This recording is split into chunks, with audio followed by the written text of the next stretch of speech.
back in the 1970s when my friend's dad introduced me to the world of Black Sabbath, and this was one of the first albums that I bought, and I've been captivated by the cover. Anyway, a few decades further on, I decided to create this admittedly very amateur effect, which has been interesting getting the woman to dance using Blender's NLA. The foliage could have been a bit tedious to create, but rather than modelling individual vertices, I used images created in GIMP which were simply projected onto these simple planes. I took this iPhone reference image of the album cover as squarely as I could. Then, using GIMP, I edited a copy of the reference image, first increasing the canvas size so that I could show more than the original album cover for the camera's movement in the animation. I found it easier to keep all the different images as layers in GIMP, and so needed to save them as a single VCF GIMP file, adding alpha channel. When an image was required for Blender, I exported the individual visible layer as a PNG file for the alpha layer. This shows the layer used for the building texture. As you can see, I removed the foreground twigs and the woman, adding what I assumed was a tunnel behind the woman's left shoulder and embankment detail for the far right wall behind the trees for when the camera moves. Note that only the building stuff is shown here and everything else is cut away, leaving just the alpha channel. I also created separate layers for the far distance layer for stuff behind the building and branches behind the Black Sabbath text, so only stuff in the sky is important. I also created several layers for the foreground foliage using the Select Colour tool selected by HSV Hue and reducing the threshold, each one for the bluish, pink and orange bits. I also created images for the nearest and furthest stalks using the Fuzzy Select tool. In Blender, I started by setting the resolution to 1280 by 720, as this is sufficient considering the slightly blurry imagery of the original album cover I'm trying to reproduce. Next, I set the frame rate in output properties to 60, as there are short animations and quick movements which might be lost at lower frame rates. Then, using two 3D viewports, the left being the camera view, and with the camera being at world origin and looking along the y-axis. Then, from the camera view, added the original image as a background image. I reduced the opacity in the data properties to enable 3D modelling and moved the image plane to get the sizing when viewed from the camera in the left 3D viewport as required. Deciding the front of the nearest building was 7.5 metres wide, but remembering that cloth simulations, which are needed later for the woman's cloak, work better when objects are much larger, I scaled everything up by 5, making the building 37.5 metres wide. I added a cube this big and positioned it to match the front of the building in the camera view 3D viewport. Note, I had to increase the clipping end for the camera, otherwise the cube disappeared when it was too far away from the camera. The rest of the building is created by editing the cube and extruding the walls as required. I assumed all walls were at 90 degrees to each other and just eyeballed the extrusion of the roof. This is just quick, simple block modelling, but is surprisingly effective when the image projected textures are applied. Because I use the alpha channel of the projected image textures for the building, the modelling of the building only needs these lines to be accurate. In fact, I extended all these planes knowing that they would be trimmed by the alpha from the projected textures. The building selected in a 3D viewport, viewed from the camera, go into edit mode, select all the vertices, and from the UV menu select project from view. Now in object mode with the building still selected, in a shader editor create a new material, add the ping image of the building from GIMP as an image texture into the base colour and the alpha. Set the roughness to 1 and specular to 0. Then, with only the image texture node selected, click Add Texture Setup in the Node Wrangler tab in the side panel. This needs enabling in Preferences. In the 3D viewport showing the camera view, change the viewport shading to Material Preview. Then, in the Mapping node, I changed the X and Y location and scale mappings to get the projected texture as required. This takes a bit of trial and error, but I found it easier to scale up, which reduces the size of the projected image, then centre it, and then tweak the mappings. This needs to be done manually to get the accurate final placement of the mappings, as the mouse editing even with the shift key for linear movement was problematic. In the material properties, I set the blend mode to alpha blend, but also tried alpha hash. If you edit the vertices of the buildings, don't forget to redo the project from view UV projection. I downloaded this free FBX model from CG Trader, and due to previously mentioned cloth simulations, made her 10 metres tall and applied the scale. This is important as later cloth simulations can otherwise go weird. In the camera view and using the reference image, I positioned the woman here. This is used to position and scale the foreground tree and ground objects. I created a plane rotated in X by 90 degrees and using the two 3D viewports, camera view with reference image and top view, I positioned it relative to the woman. Then edited the plane to cover the tree in the reference image, creating this semi-cylinder whose vertical centre bulges towards the camera. This is so the tree would appear 3D in the animation, but the effect was hardly noticeable. Then add the projected chunk ping image texture using the same method as for the building. These planes are for the foreground foliage projected ping image textures. I decided the blue bits were above the black ground, then the orange and then the pink bits. I created this Bezier path for the Black Sabbath text to follow. Although I was going to animate the text using an armature that followed a path as shown in several YouTube tutorials, I couldn't get this to work, so I ended up splitting the text object into separate objects for each letter, but this meant I could stagger the starting and stopping times.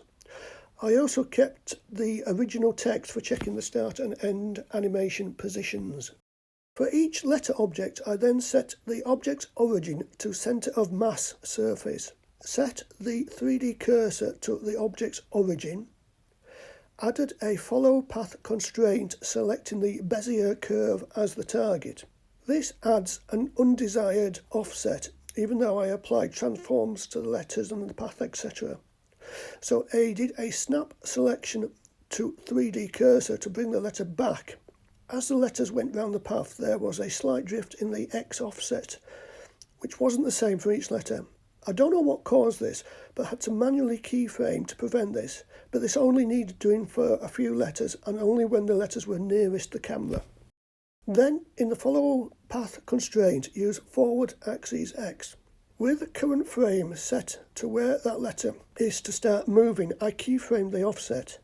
Then, with the current frame set to where animation is to stop, I increase the negative value of the offset to get the letter object to the end of the path and back to its starting position, and keyframed the offset again. This has to be done for all the letter objects individually, as each letter object has different offsets. But you can set and edit keyframes with multiple objects selected in the graph editor. Here, the graph editor shows the offsets for letters and shows the differing start and stop times. I also had to keyframe the object's rotation to get them correct when they were nearest the camera, similar to the X offset. The crow is simply a plane edited to look like the outline of a bird. This is then parented to this simple armature, with the selected bone being keyframed rotated for the animation. I didn't use the NLA for this. I used a video sequence editor with display waveform enabled so that at least some of the more obvious animations could be easily placed in time to the music. I added this extra bit of detail to the woman's face and added the assigned vertex materials for the pale skin and dark eyes. It is crude, but from the distance she is from the camera and with the compositor blurring to match the original album cover, this is sufficient. To make the simple vertex model of the woman's hair, I selected the scalp faces of the head, duplicated them, then separated by selection, and extended to add the length, then added a solidify modifier with thickness +1 so the hair was on the outside of the head.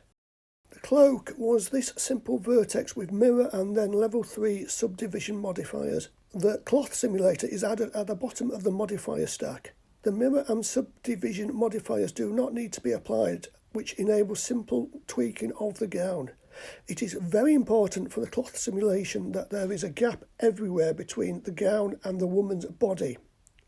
Actually, her hair cut through the cloak, but this didn't have the collision modifier, so didn't affect the cloth simulation. All the other materials using projected textures have maximum roughness and minimum specular, which improved the appearance of the simple 3D shapes by hiding their large flat faces. Only the woman's cloak and hair had settings that showed a bit of shine during the animation. The woman's animation is pretty terrible, and I'm going to play with Rigify and use IKs to create better animations in the future. But briefly, I added a human meta-rig armature and edited it to match the A pose of the woman, which will be the reset pose. I also removed all the face bones as they were not needed. Note that the first bone of the thumb seems to be incorrectly parented to the index finger when it should be the hand bone. Then parented the woman to the armature with automatic weights. Then, using a asset browser and 3D viewport editors, I created lots of poses for the movements I planned for the woman. As you can see here, these define such poses as for the start, upper and lower positions of the arms for a simulated drum hit, fingers bent into fists, etc. I find it easier with armature bones displayed as wire when creating the poses. Pose only the bones required for the pose. You can use the poses to select and deselect bones that the pose uses by right-clicking. Then, in a dope editor in action mode, I use the poses to create the actions that were then pushed down into the NLA editor to create the action. I am still getting my head around how to use the NLA, and so we'll not go into great detail here, but generally I created actions that use hold forward extrapolation and replace blending. And also, to prevent jerky movements at the start and end of an action, I found that using blend in and blend out helped. For the cloth simulation to work with the animation, I had the woman animated from the rest A pose at frame 1 to bring in her arms into the starting pose at frame 61. And then this pose is held until the cloth simulation has settled. This is done before the rendering of the animation starting at frame 501. It is important for the cloak's cloth simulation that woman's hands or any other part of her body do not touch or pass through her body surface. I use this armature parented to the left tree with automatic weights. The bones sticking out of the sides have no parent and don't deform, and I use as the IK target bones for the bones just below them, which have IK bone constraint and increased chain length to 5 to animate the tree trunk. I didn't use the NLA and used keyframe and the target bones positions in time to the music.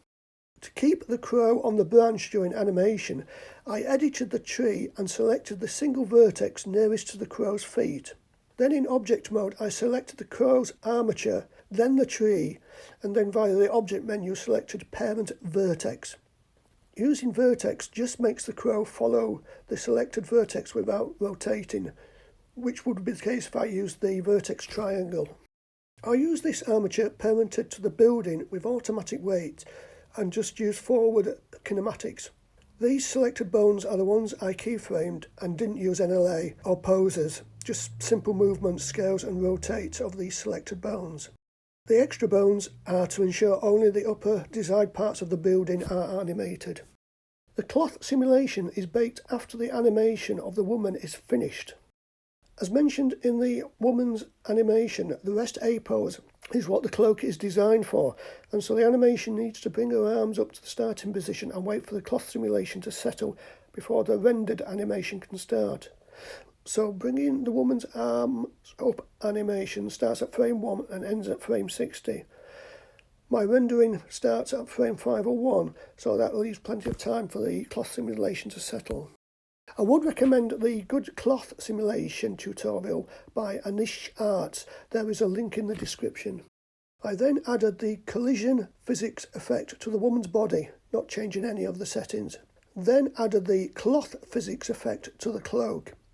In the tutorial, he parented the cloth object to the armature, prior to adding the cloth effect, but I didn't need to do this and just used the physics.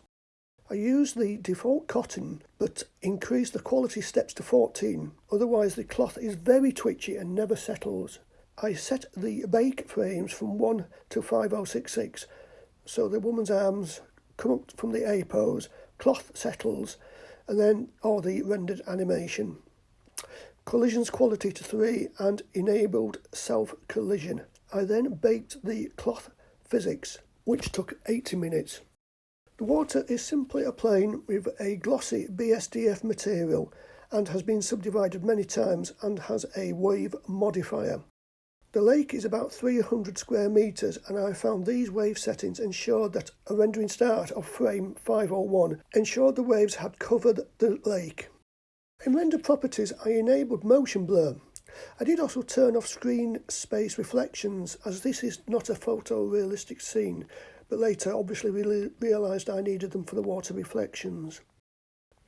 In fact, the water reflections proved problematic, as objects such as the woman had a weird grey reflection in the water, even though the water is behind her, and this wasn't due to wave shape, etc. I tried many fixes, but eventually I ended up having to use the Cycles renderer, which is ridiculous for these 3D models. But it was the only way I could get rid of the weird reflections. I did increase the noise threshold to 0.1 and set the maximum samples to 1. I used these composting nodes to simulate the grainy blurred image from my album, which was also applied incorrectly to the text, but I just accepted that. As I was nearly finishing this tutorial and so had done the final animation render, I had the thought of a transition from a video approaching the album to the render.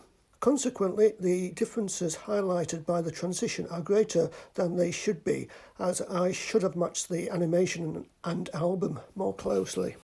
I shot the bit of video approaching the album using Filmic Legacy on an iPhone 8 at the same resolution and frame rate as the animation, and using cinematic stabilization within the Filmic Legacy. In a Blender video editing session, I trimmed the iPhone video and then extended the final frame. I then keyframed the changes in opacity, X and Y position and scale within the duration of the extended frame. I did a similar thing to the extended first frame of the animation, but this just had keyframe changes to the opacity. I really hope some of this is interesting or useful, and welcome any constructive criticism. I apologise for the sound quality. I think this iPhone is on its last legs. If you would like more tutorials, then please subscribe. Thank you.